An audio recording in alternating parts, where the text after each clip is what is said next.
Hey, everybody, and welcome to today's CEO Warrior Live.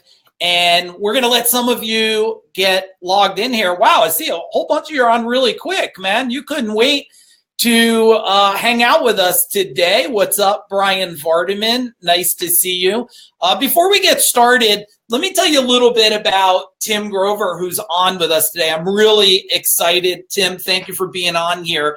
Some of you, I know a lot of you probably know who he is, but let me read a little bit of his bio. So, Tim is world renowned for his legendary work with elite champions, and Hall of Famers. That's included Michael Jordan and Kobe Bryant, Dwayne Wade, and hundreds of NFL, MLB, NBA, and Olympic athletes. He is pretty much the authority, number one authority on the science and art of physical and mental dominance. Now, I know a lot of you that are logged in. What's up, Mr.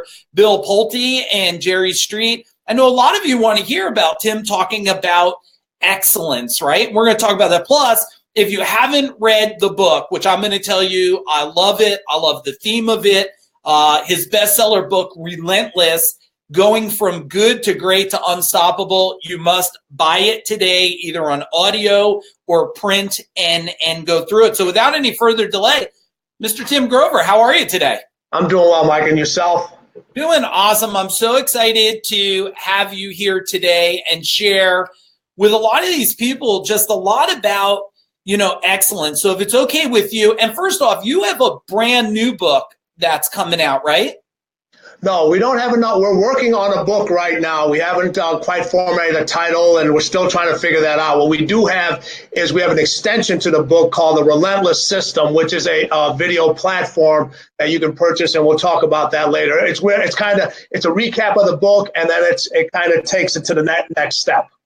Okay, awesome. Yeah, I definitely want you to share that with everybody because I'm such a huge believer in information and being able to dial down into things like that. So first, Tim, why don't you give, for those that never heard it, give us a little bit of the difference between a cooler, a closer, and a cleaner.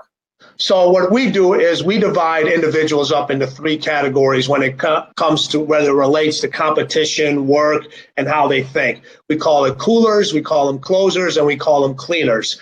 So what a cooler does, a cooler basically is an individual that likes to watch. They're your armchair quarterbacks. They like to sit down and say how they can do everything better, but they never really go out and do anything. They kind of criticize everybody else's work or have an opinion on how everybody else is doing things, but never actually go out and do things themselves. They like to watch. They like to watch the games, talk about it, and so forth.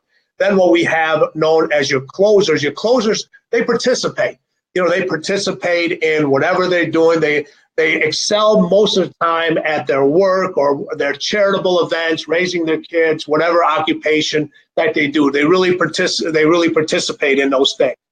Cleaners are your individuals. They dominate at whatever they're doing. They just dominate. And this isn't just about, financial reward. It could be about anything. You could be the best teacher out there, the bus driver, where you own that space. You dominate that area, that route. You never leave a student behind. If you're in business, you get that end result numerous times over and over again. That's what cleaners do. And when a cleaner does a job, everybody knows that the job has been done.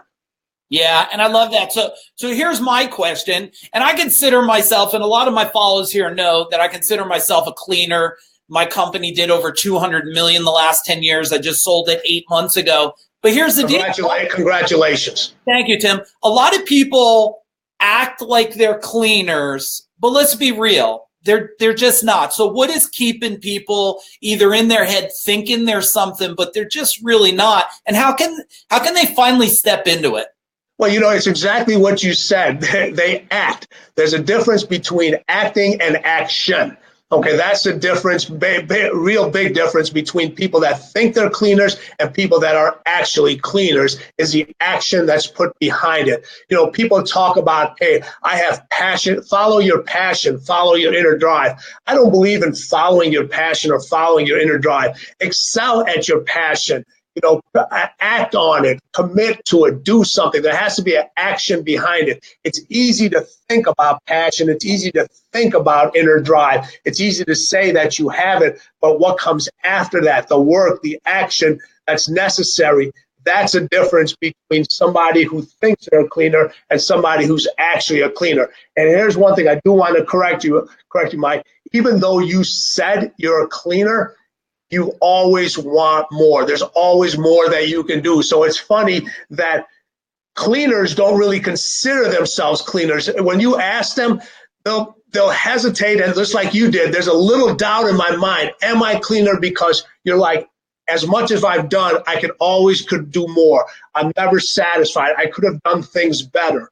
These are these individuals that they don't remember the deals that they've closed. They remember the deals that got away. Those are the ones that keep them up. They keep them up at night. It's that touchdown pass that you threw that the receiver dropped. It's that game-winning shot that you didn't hit. It's that wild pitch that you thrown at the during the World Series. Those are the things that cleaners remember, because that's the things that helps them improve on what's next. Yeah, and what I think is really important is that, which I hope a lot of you listening figure out is, Tim, and I want to know your perspective on this, Tim. I learned that it's more possible to become a cleaner when you have world-class coaches, trainers, people that are driving you and not letting you settle. So what have you found out from your own skills that you've been able to take anybody, where they've already, they have more, but they haven't realized it yet? When was a situation like that? Well, you know what? It's funny. Everybody needs a coach. Everybody needs a mentor. You have to find the right type of coach that suits you. That's, that you understand with. You can't go into the situation. And this is a lot of issues that individuals have with coaches and with mentors. You come in thinking you know everything. So you're telling the coach, oh yeah, we should do this way. No, I want to do it this way. It doesn't work like that. Your greatest individuals that excel in sports or whatever it is, they have coaches, and they're the most coachable athletes and individuals out there. Your Michael Jordan was the most coachable individual out there. Your Kobe Bryant, your Dwayne Wade, Floyd Mayweather, your tennis stars, Serena Williams, all these individuals, they are extremely coachable. They listen. Not only do they listen, they listen and they hear. And that's a unique skill. Most people hear or they listen. Very few people can do both. And they take that information and they absorb it and they figure out how to make it their own. You may not agree 100% with what that individual is saying, but if you're willing to listen to it, and you're willing to hear that information, you'll take majority of it and you'll figure out how to make it yourself and how to use that fire where it's lit inside. So your coach is there. What I don't like is when you rely on your coach so much that he or she's got to ignite your fire, that lights your fire. A coach the coach needs to teach you how to light your own fire. There's other things we talk about pushing buttons. I don't like coaches and I don't like mentors that push buttons, because if you push buttons, that gives that individual control. If I have the ability to push your buttons, that means I can control you physically, I can control you emotionally. A true coach, a true mentor pulls your buttons, teaches you when you need to push them, you push them. That way you're in control of that situation, not anybody else. Yeah, I love that. I was around just last week. I was around a guy, Gary Vee. I don't know if you know him, big Sure. Media. I was down in New York at one of his things he calls 4D. And what I found out was just being in the environment of watching a thoroughbred. He is relentless on so many levels on how he works and functions and everything. It made me want to step up being in the environment. So can you talk about, when you were working with someone making them better, how did that affect everybody on the team? Well, you know what? It's funny when we talk about the cooler closers and cleaners. Closers elevate their game. They're the individuals that put up unbelievable stats, but the team doesn't win, or the business doesn't win, because it's more about themselves than it is about the team. The cleaner not only elevates his game, his status, but he brings everybody else up with them. Now, they may never get to that in competitive sports. They may never get to the same level they can physically, but from a mental standpoint, eliminating the mistakes, knowing the playbooks, being extremely prepared, knowing what's going to happen before it happens. Those are the things we all have control. We all have control over. When you get in that stage, and you were talking about the auditorium or the room that you were in with Gary, and he's over there, he's telling you these things, and most individuals, when they leave that room, that energy is gone. A few individuals take that inside and say, I got this information, now let's go do something with it. That's the difference between your closers and your cleaners.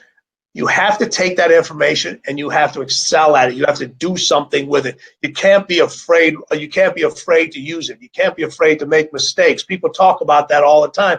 Most people are afraid of success because when you become successful at things, other things have to follow, and you got to continue to produce over and over and over and over again. And after a while, people don't like to produce anymore.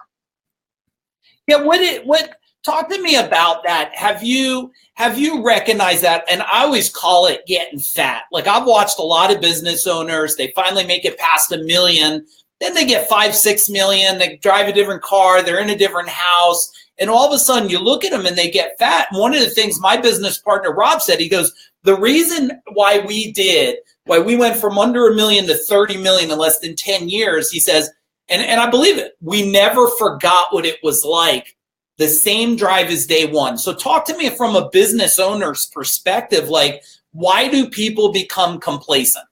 Well, it's exactly what you just said. It is the same thing it took to get there. That's what you got to do to keep yourself there, to get to that next level, to continue to move forward. It does. What happens when people everybody's mind of success is different. And it's funny, the more successful you get, people think, oh, I'm going to become successful so I can have a bigger house, I can drive a nicer car, I can wear a more fancier watch. Guess what? That all comes with a price. So when you become more successful, you want to have the mortgage. The mortgage is bigger, the property is bigger, the car's more expensive. And what happens is, most people, when they reach that level, they're competing with somebody else. Your greatest individuals don't compete with others. They compete with themselves. That's their ultimate competitor. People talk about it's what you see in the mirror. What they're seeing is the competitive person that they're fighting every single day, because that's a cleaner mentality. I can do more. I don't want to be satisfied. If you can become successful, you can also give more. And that's what fuels a lot of individuals, is having that ability to be able to give. It's not about always taking, but you have to put yourself in a situation where you can give first. And that's the difference between what you did and the other people that only became successful. When they became successful, they looked out for themselves. Those are your coolers. And they're happy with like you said, going from 1 million to 5 million. What you did is going from 1 million to 30 million to 50 million to be able to do that. You wanted success not only for yourself, but you wanted success for everybody else around you, and be able to share that information that just the way you're doing now. That's the difference between that drive and having that action behind it, because you want to help. You helped yourself, and now you physically and mentally can help many other people around them. Yeah, I love that. Talk a little bit about business owners. One of the biggest things that I hear about, Tim, is, and you watch it because online they want to know tell me what Tim Ferriss is doing in his morning, and what does Anthony Robbins do in the morning? But really it is, how does people just think about business owners in general? Like, how do they just get in the darn zone? The mindset of, I'm ready. let's do it, and not fizzle out in the afternoon or day. Can you talk about the zone a little bit? Sure. The zone. Listen, the zone is about clarity. So when you wake up in the morning, whatever your routine, don't try to follow somebody else's routine. You know, everybody talks about, oh, I want to be like this person. I want to be like this person. Guess what? Don't be like Tim Grover. All right. Don't be like Tim Ferriss. Don't be like Anthony Robbins. Guess what? They're already taken. They're already taken. All right. So you have to become the best individual that you can be. Become the best person that you are. Find what works for you. You know, people talk about the 4-hour work week or day week or whatever. That's, for my athletes, that just doesn't work, but it works for a lot of individuals. It works for a lot of individuals. So getting in the zone is about clarity. You know, people wake up in the morning, and they have all these thoughts of, man, I got to do this, I got to do that. I roll over, you know. So your day is already gone. When you get up in the morning, think of a phrase that like I said, that you use that ignites your own fire, whatever it may be, and that's your thought to get you going. It could be, there's so many individuals. Listen, some people use they use certain phrases, certain type of language. It's whatever it is, but you know, it's a fight. Every single morning that you're in a fight. You're in a fight with a group of individuals that exist in your mind, all right, whether it be mentally or physically, that don't want you to succeed. That's their full-time job. That's their full-time job. And if you're not willing to battle those demons that some people call every single day in your head, they're going to win. And if you can get that clarity, if you can get that focus, if you have clarity, you'll have focus. If you have the focus, you'll have the energy. When you don't have clarity, what are the things that fluctuate? Your energy fluctuates and your focus fluctuates. And that's usually what causes complacency and causes an individual's, you know, work or results to start suffer. And guess what? Those are things you can control. You can control your energy and you can control your focus. All right. And, you know, people get up in the morning, and I'm not a big believer on having, you know, an outside, whether it be a cup of coffee, an energy drink, or so forth, to get you going. That means you're using something else to fuel that fire. Yeah. Get it first thing in the morning. You should be ready. You should be ready to go from a physical standpoint, from a mental standpoint. That as soon as you hit the ground, it should be your feet touch the ground, or as soon as you pop up, that mind should be like, I'm ready. Here it goes. You know, I always used to say, when Michael Jordan, a lot of individuals prepared for the game when they got to the arena. All right, Michael's preparation for that game happened as soon as his eyes opened up that particular morning. That's when his preparation. I mean, there was years of stuff at practice I was done before, but from a mental standpoint, it was game time literally at, you know, 5 o'clock in the morning, 6 o'clock in the morning, or 7 o'clock in the morning when we worked out. And that's literally 12 hours before the game even started. Yeah, I love that. And I always say, Tim, it's like it's a combat sport, except who you're fighting is really yourself all the time. Fighting against yourself. So talk to me about, let's talk about this. Sometimes you take some hits and you lose a game, or you lose a contract, or you lost a great employee. This shit happens all the time in our world. How do you deal with that so you don't take it as a wound, but you take it as a lesson? What are some framings? You know what? It's funny that you said that. It's all how you perceive it. It's funny. You can say something to an individual. Some individuals see it as feedback.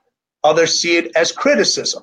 So, you know, you could think of it, if you lose a great employee, you know what?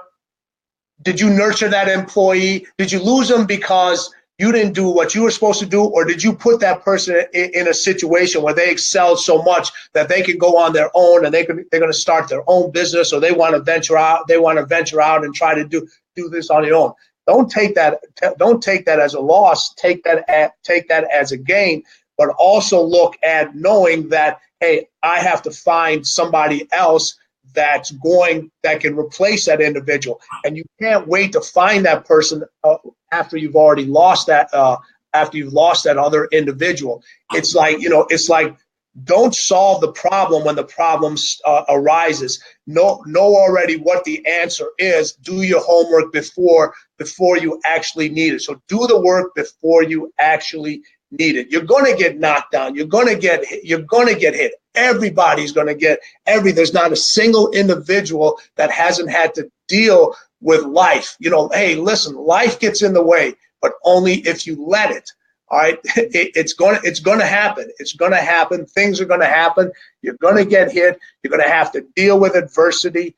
And the key word is, are you dealing with it or are you resolving it? Most people just when they deal with it, you're always in the deal. You've had deals that you've been trying to get done and they just go on for years and years and years, and there's nothing that actually happens. You have to put an expiration date on it. You have to say, hey, I'm going to get this thing done. I have to resolve this. I have to resolve this situation. I always think of when those things happen, people think of them as problems. I don't think them as problems. I think them as situations. So when somebody comes up to you and say, hey, we have a problem. No, we have a situation. If we handle the situation, it'll never become a problem. Most people don't like to handle situations. Then they become problems and they kind of add on. You're always, like I said, you're going to take hits physically. You're going to take hits mentally. You're going to fall. You got to get up. You got to get up. And you know what I always say? Hey, listen, if you ever see me and bear wrestling in the wood, don't help me, help the bear. I'm coming out of it. I love that. Don't help me, help the bear. That's awesome. What if you were to say top 3 things that any business owner could do to just become a better coach themselves and serving their employees to greatness? What are maybe 3 things you'd say these are must?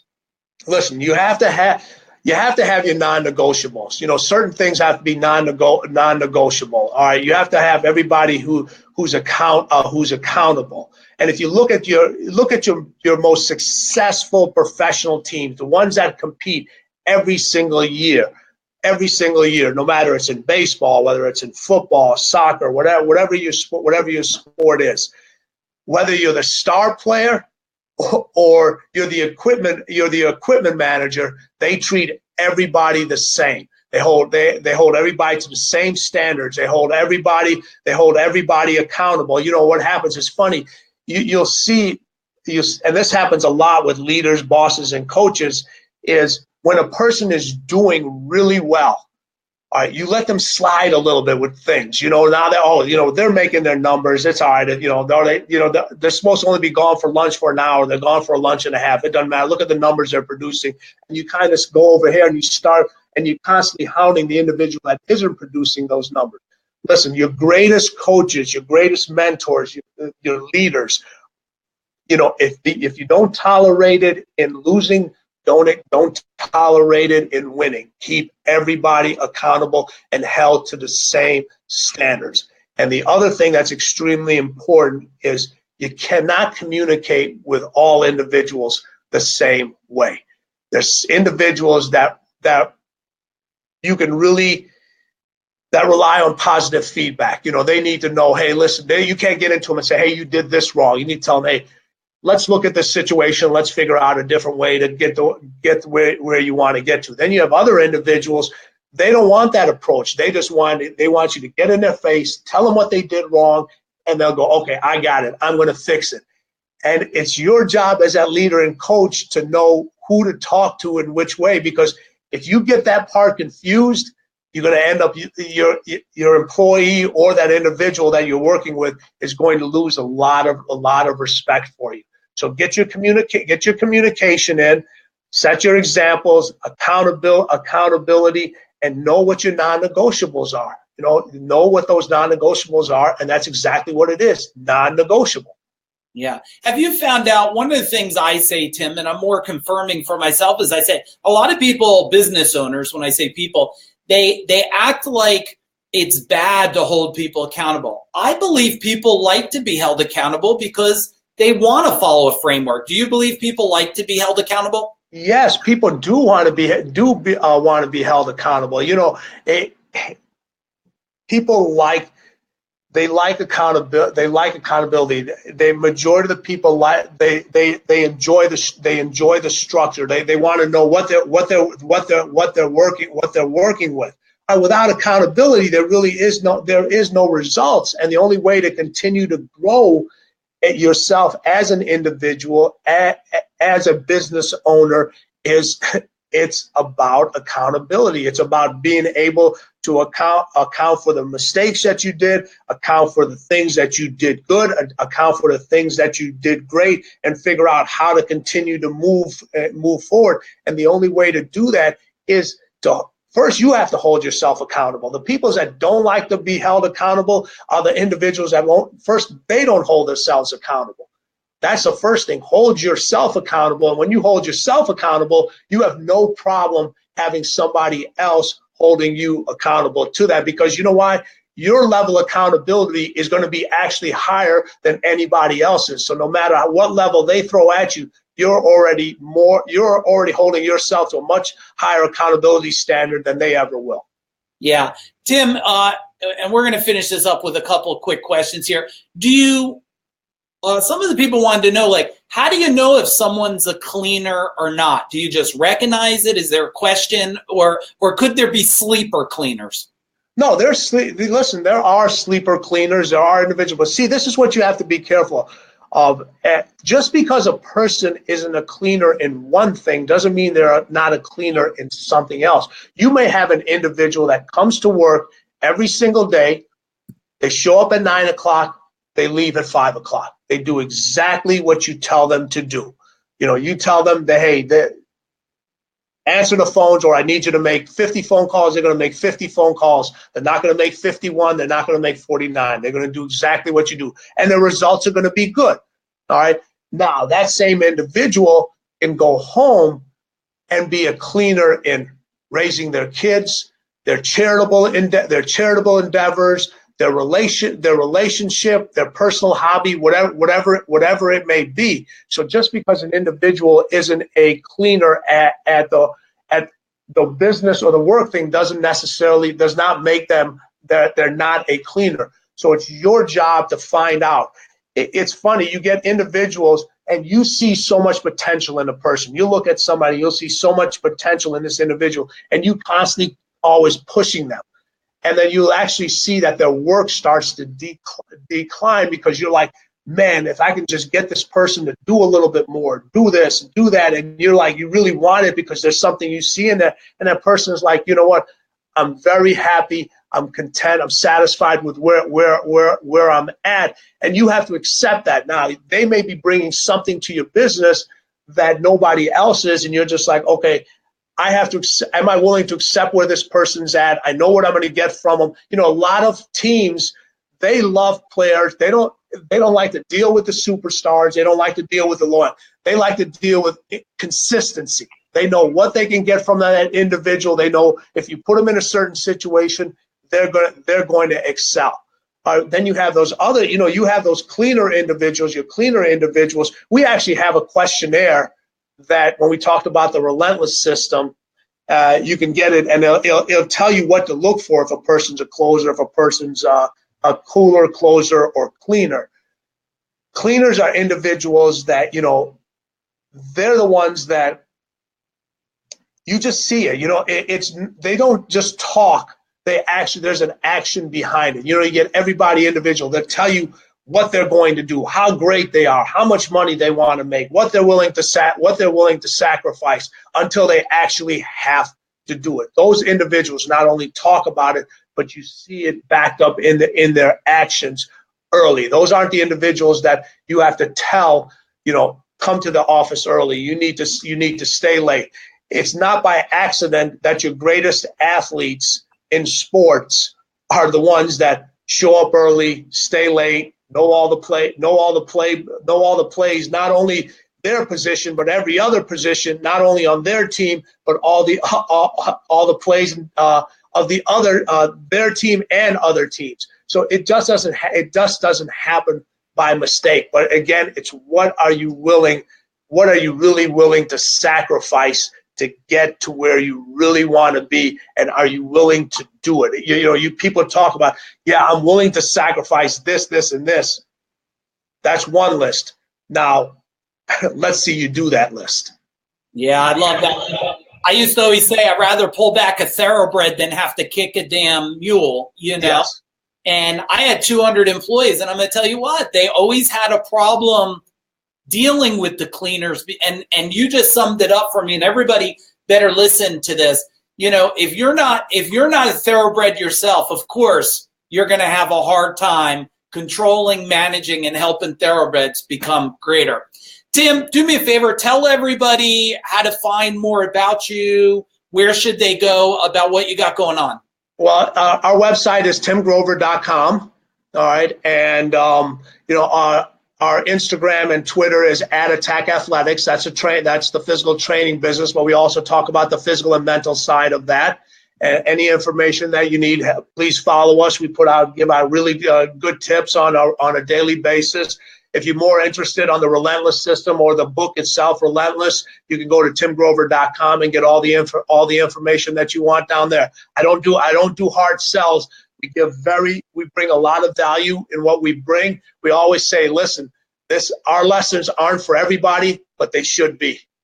Yeah, 100%. Well, everybody, and here's the good news for a lot of you, because we have a lot of you warriors here. Tim's going to be coming to hang out with us in May, so it's going to be excited. I'm excited to have you at the CEO Warrior headquarters.